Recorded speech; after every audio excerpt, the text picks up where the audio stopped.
Hello, I'm Pastor Johnny. Mayong adlaw, mayong hapon, o mayong gabi kanimo. Hinaot nga ang Diyos panalangin kanimo kung asa man ka nahimutang nining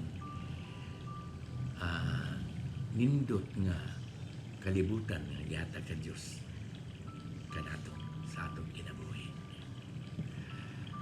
Karong adlaw, tuguti ako nga ambit kanimo nining mubo nga mitsay o pamalandong may tungod sa Kristohanon pagtuo. Ang atong pamalandungan kanang itawag nato the Lord's Prayer.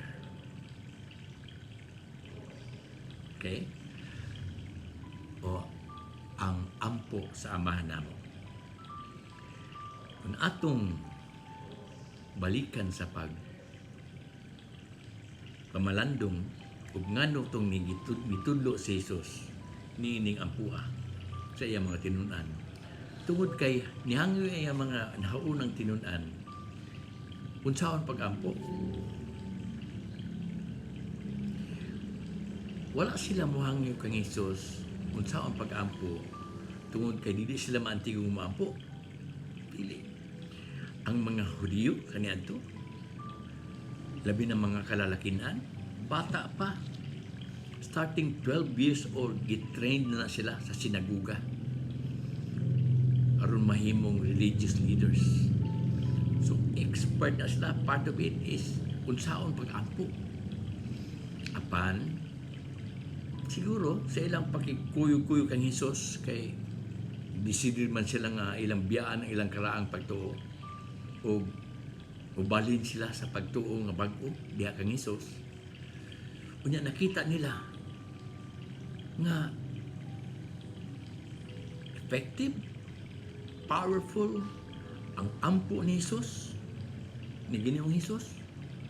Ug busa nakita sa nila ang ilang ampo walay power. So ganaan sila nga mag-ampo sama sa ampo ni Hesus. Kumbinsido sila nga ang husto nga pag-ampo ang ampo ni Ginoong Hesus. So nagpatundo sila, Ginoo, tuloy na gud mi unsaon pag-ampo ang hustong pag-ampo nga dunggon gayud sa Dios. Ug wala mo baliban si Jesus nini, meaning nga niuyon siya sa ilang pagtuo pagbati ang ilang pag-ampo dili husto, dili kaabot, dili mudangat sa Dios ug asa mangali ang Dios. Dili madungog sa Dios ang ilang pag-ampo. Why? Ano man? So diya pa lang sa una pa lang duha ka pulong sa gitudlo ni Jesus sa pag-ampo ingon siya, mag-ampo ganimo inon ninyo, amahan namo, amahan namo. That is a new idea of prayer para sa mga unang disipulo ni Jesus. Kaya ang ilang ampo kaniadto, my God, Diyos ko, my God, personalized, no? Apan giingnan sa ni Jesus nga husto nga pag-ampo, our God, not only our God, but our Father. Pag-ong panguna-una usap kung kinsa ang Diyos. Yes. Dinha lang kang Kristo. Nasabdan nga ang Diyos, amahan di ay.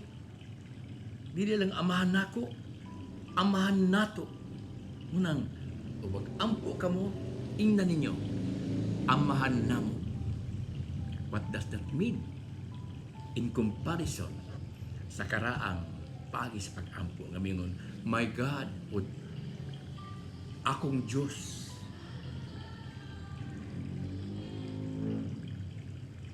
Sabdan ba nato? Mingon kang akong Diyos ug amahan namo. Klaro kay ang diferensya. Personalized, exclusive, ang una, ang karaan, Apan kani ikaduhang mi amahan namo inclusive, dili na exclusive.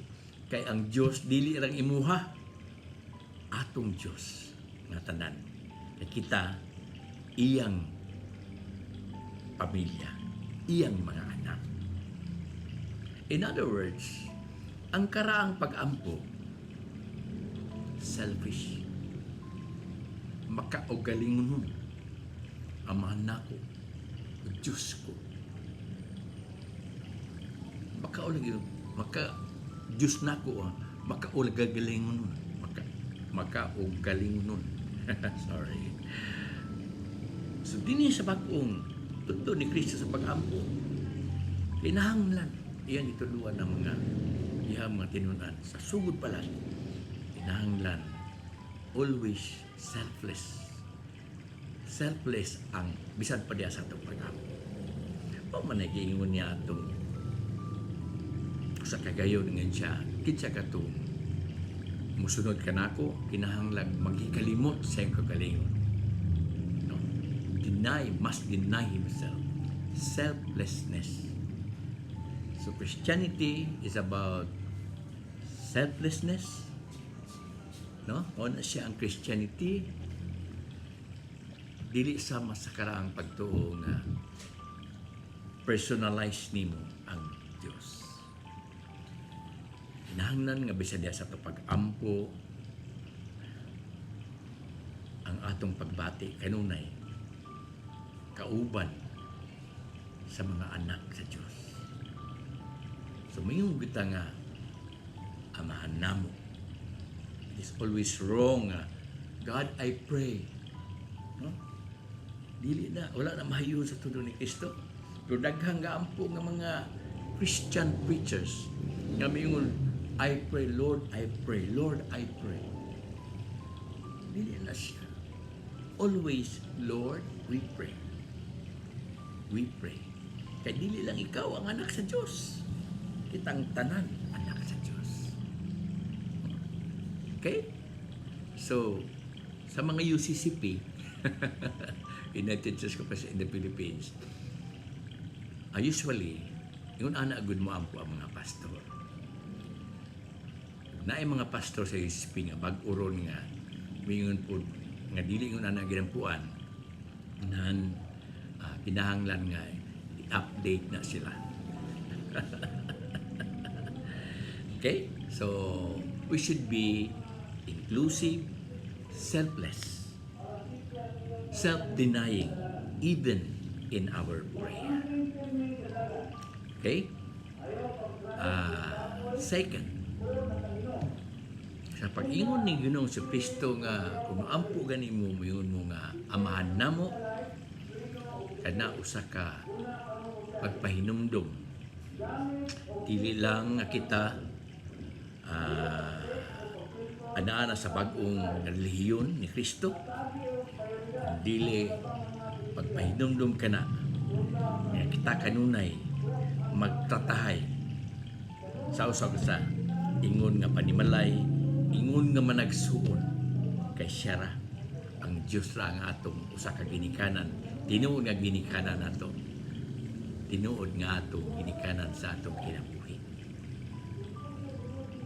Okay? Ha? So, imagine kung tanan nga mga katawhan mag-treat sa usag-usa as brothers and sisters, as family, walay mulungtad nga problema, walay mulungtad nga panagbangi, panag-away tungod kay ang mga naman nagsuon, importante nila ang relasyon, diba?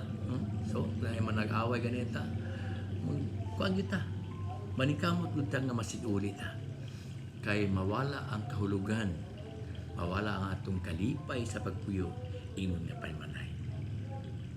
Imagine kung na may tabo sa atong kalibutan.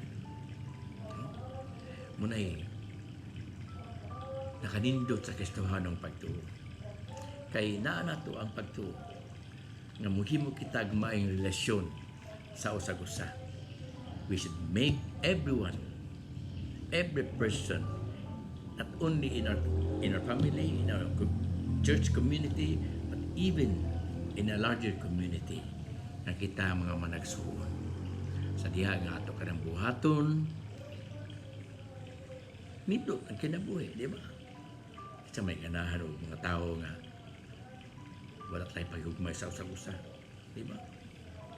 Manang, adun yung mga bata di sa panimalay, tungod kayong panimalay, murag impyerno, no? Ang amahan, mutawag siya ang asawa nga, demonyita, niyang asawa, mutawag po siya yung banang hasta tanas ka. Ang mga ginikaran, tawagon po itong mga anak nga mga demonyo. So, walay ganahan nga mupuyo nga anak di anak nga panimalay. Mangita na siya iya mga barkada nga mas nindot og atmosphere kay mas accepted ang usa-usa tungod sa gugma. Okay? So, manay power sa Lord's Prayer. Apay lang yung power, anak. Taas mo na siya nga po. Pero kanang pulo nga amahan namo, duha ka butang, kung buhato na, kani ka na sa mga matag Kristohanon, pagkanindot sa iyong kinabuhi. No? Himo kang tinuod nga Kristohanon, kay selfless ka, i-deny ni mo self ni mo, kay sa pag-ampo, always amahan namo, our Father, no? O magkinabuhi ka sa imong katao, regardless sa iyahang kahimtang, regardless sa unsa iyahang sitwasyon sa kinabuhi, mag-imo na siya ikatar as imong igsuon. Kay kitang tanan anak sa Dios. O pakanindot sa kinabuhing Kristohanon. Nindot kay da siya, no? Dili lang nindot sa mga tawo nga ako. Apan sa mga tawo nga nagtuo nga mas nindot ang pagkinabuhi diha sa panagsunay. Wow, that Christianity religion is indeed a beautiful religious organizations for everyone to live and share. Mag-ampo ta. Our Father, who art in heaven, hallowed be your name. Your kingdom come, your will be done, on earth as it is in heaven. Give us this day our daily bread, and forgive us our sins, as we forgive those who sinned against us. And lead us not into temptation, but deliver us from evil. For yours is the kingdom, the power, and the glory, forever and ever. Amen. God bless everyone.